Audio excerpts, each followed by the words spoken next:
Generating traffic and sales can be a challenge for online merchants.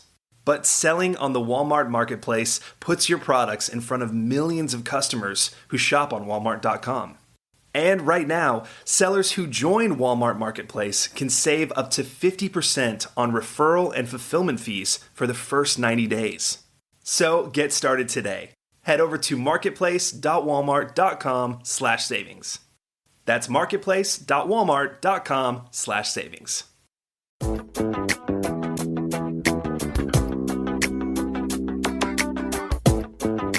Welcome to E-Commerce Conversations, a weekly podcast focusing on e-commerce topics featuring interviews with prominent people in the e-commerce space.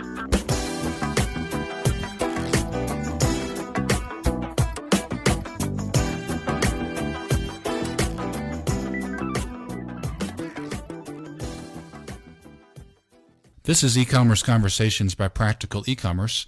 I'm Kerry Murdoch. The holiday selling season is important for many online merchants. This includes David Sasson, the founder and CEO of Overstockart.com, a retailer of reproduced oil paintings that saw a 25% increase in 2010 holiday sales.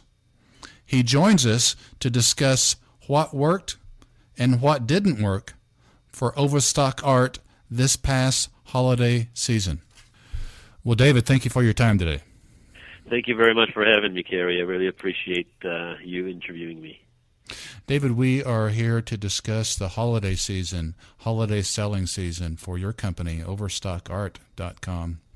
It's an innovative e-commerce merchant, and you and I are going to talk about what your business experienced during the holiday season. But before we do that, could you give us a little background on Overstockart.com? What do you do, and when were you founded, where you're located, that sort of thing? Okay, I'll be happy to. We were founded at the end of 2001, and we are located in Wichita, Kansas, in the United States. We have two other locations around the world.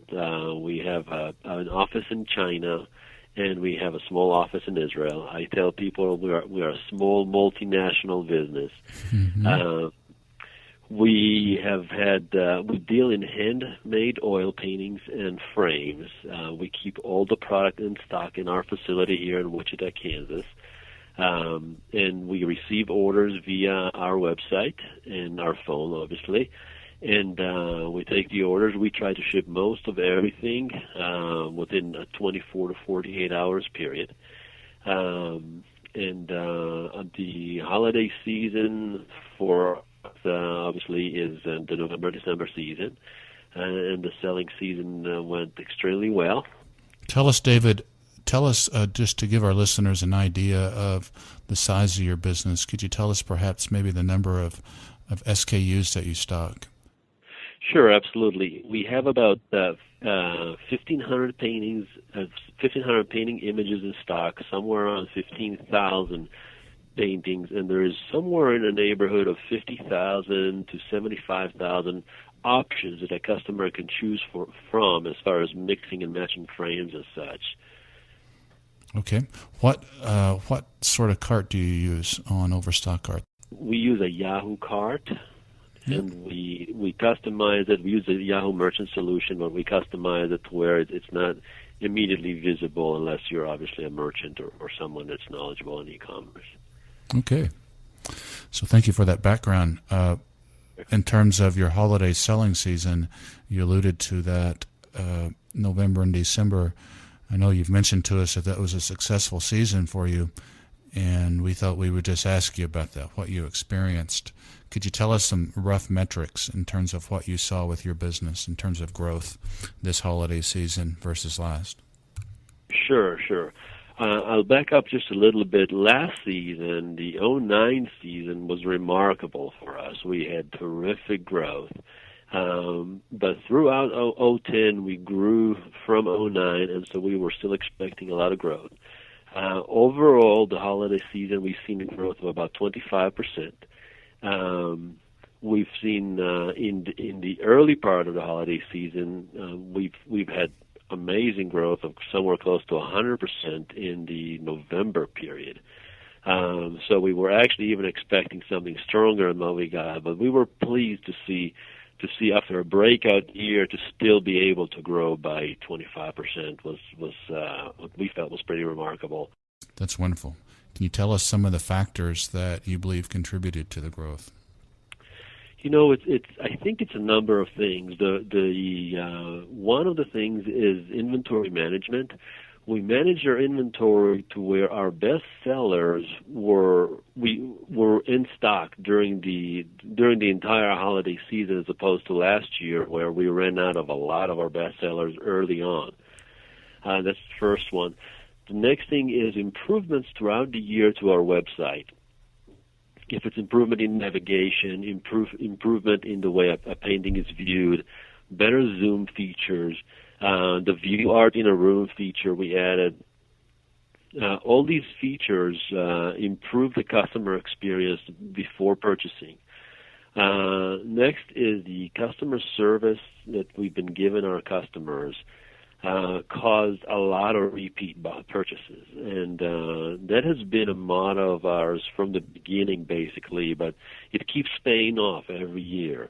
David, the improvements that you referred to, the improvements to your website, is that another way of saying that your conversion rate increased this year versus last year?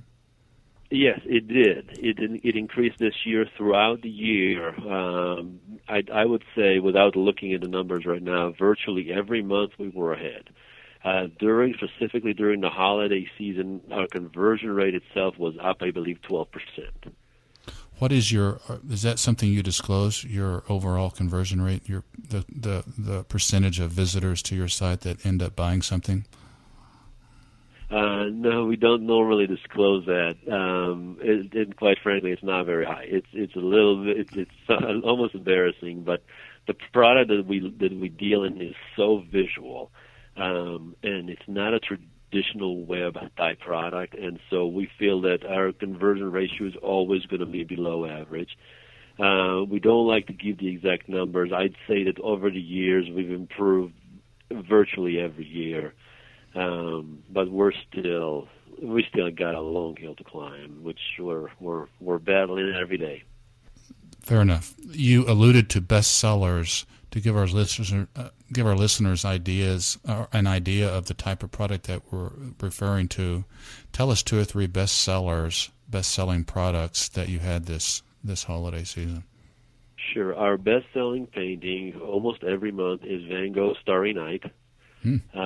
It's virtually every month, and it actually usually picks up steam during the holiday season. It seems to be a very strong December product outside of just the rest of the year. The number 2 is Van Gogh Café Terrace, which is also a solid painting, and actually this year, for probably the first time, was ahead in sales at the end of November for the year compared to Starry Night. And then the third one is Klimt, the Kiss, and it's a strong seller day in, day out. Those are probably the top 3.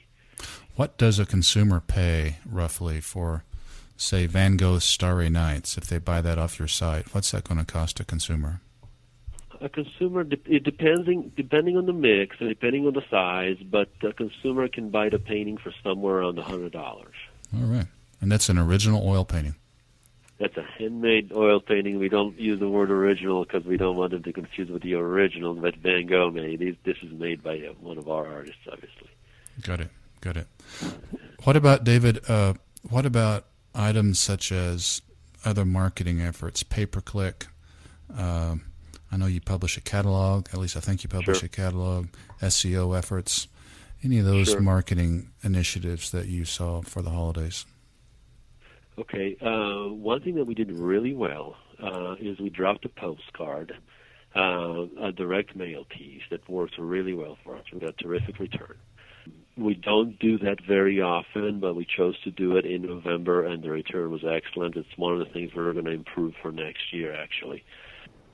The search engine optimization has gone very well. We've seen improvements in conversions, actually, improvements in traffic, mainly from Google. That's where we put the majority of the effort.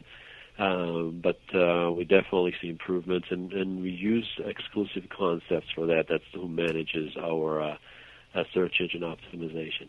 Our cost per click marketing did not perform well. It's the only aspect of our marketing that did not perform well. We've seen an increase in traffic and a big drop in conversion. Where was that at, those cost per click ads? Majority from Google AdWords. Yeah. Did that perform in 2009 for you? Yes, it did. We believe, Kerry, that we've had click fraud, actually. Wow. And we are actually in the process of investigating that. And I'm not sure how much your listeners are wanting to listen to information about click fraud. We actually got a threat from a competitor. And the competitor said, if you don't stop using our name in your ads or as one of your keywords, we will hire a click farm company in India that will click on all of your ads. And we believe we've had click fraud in December. Google's investigating it, and there's no results yet, so I don't know. But the low performance and the threat that we got, we are fairly confident. If you think what click fraud can do when it's being done directly on the Google website, actually words that was typically produced for you, now not only are you paying for bogus traffic, but you're not appearing later on the day because they squeezed out your entire budget for a day. So it's very serious. Yeah, it's very serious. Yeah, and so we believe that that's part of the reason that cost per click did not perform. Though I will have to also say that cost per click has not been a great performer for us. The increase in the cost of clicks and the competitive nature of it, it's been worth doing, but it hasn't been like a very successful marketing tactic for us prior to it, too. December was very disappointing because of the click fraud, but besides that, we're not completely happy with the results even prior to it. Let's put it that way. Do you still publish a catalog, a printed catalog? Yes, we do. We absolutely do, and we send the catalog to people that visit our website and request the catalog. We send the catalog with our product, but we don't just drop a catalog to a mass population. Interesting.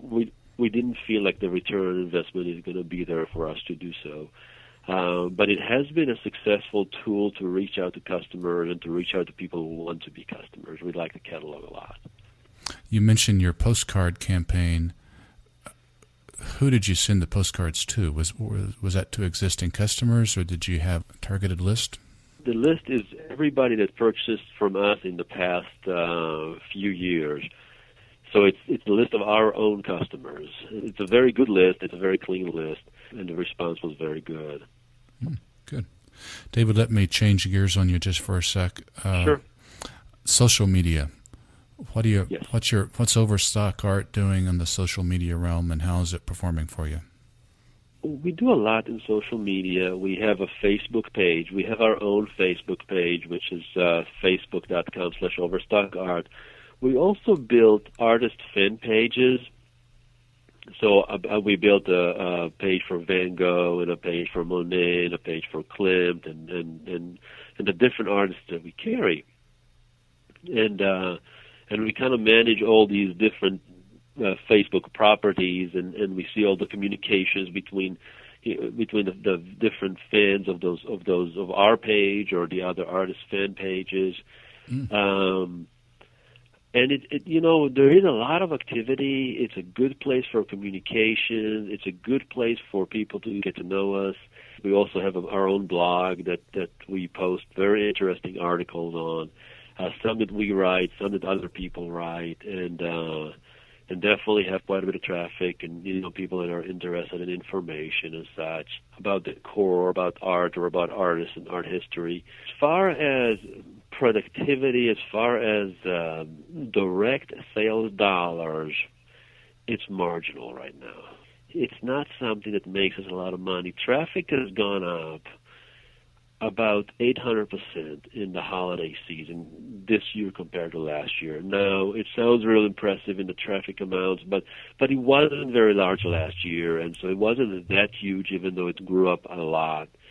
But also the close ratio is very low, and it seems to be a traffic that's interested in I understand that everybody's on Facebook. Mm-hmm.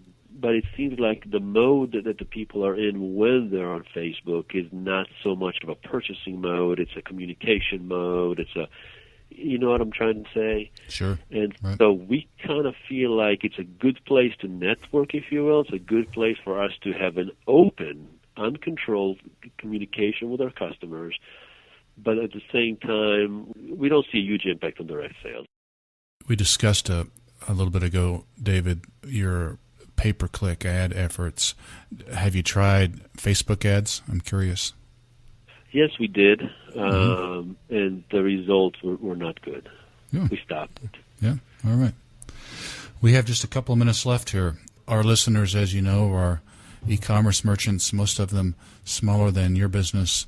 What advice would you have for them as they sort of take notes from the holiday season we just completed and as they prepare for 2011? You know what, Gary, the number one advice that I have for every person building an e-commerce business is your greatest asset. Your greatest asset is your name and the customers that regard your name as a brand. And take care of the customer. That's really just, it sounds so basic and so simple, but we have a program we call Commitment to Wall Art Happiness. We want our customers to be happy with the art they buy.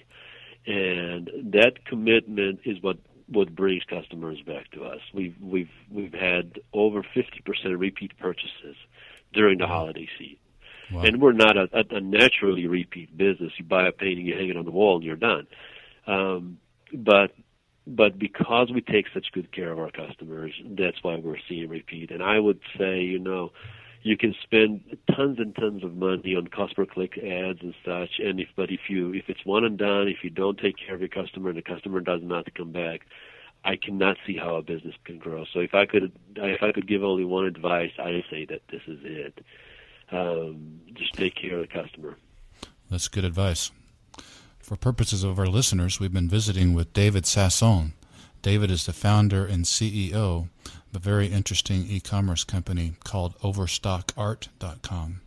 They sell original oil paintings, and that's at Overstockart.com. And David Sasson, we want to thank you for your time today, sir. Gary, thank you very much. I really appreciate it.